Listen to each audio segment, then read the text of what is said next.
தமிழ், தெலுங்கு, கன்னடம், மலையாளம் மற்றும் ஹிந்தி உள்ளிட்ட மொழிகளில் பல படங்களில் நடித்து புகழ்பெற்ற நடிகை தான் மாதவி. கடந்த 1976ஆம் ஆண்டு வெளியான ஒரு தெலுங்கு திரைப்படத்தின் மூலம் கலையுலகில் களமிறங்கிய நாயகி தான் மாதவி. தமிழில் கடந்த 1979ஆம் ஆண்டு வெளியான புதிய தோரணங்கள் என்கின்ற திரைப்படத்தில் இவர் நடித்திருந்தார்.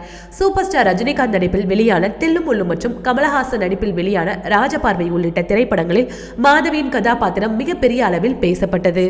1996ஆம் ஆண்டு வரை திரைப்படங்களில் நடித்து வந்த நடிகை மாதவி அதன் பிறகு தனது திரையுலக வாழ்க்கைக்கு குட்பை சொல்லிவிட்டு பிரபல தொழிலதிபரான ஷர்மா என்பவரை 1996ஆம் ஆண்டு திருமணம் செய்து கொண்டார். எவ்லின் ஷர்மா, பிரிசில்லா ஷர்மா மற்றும் டிஃபானி ஷர்மா என்று மாதவிக்கு இப்பொழுது 3 மகள்கள் உள்ளனர். தனது குடும்பத்துடன் அதிக நேரத்தை செலவிடும் மாதவி பெரிய அளவில் பொது நிகழ்ச்சிகளில் கலந்து கொள்வது கிடையாது.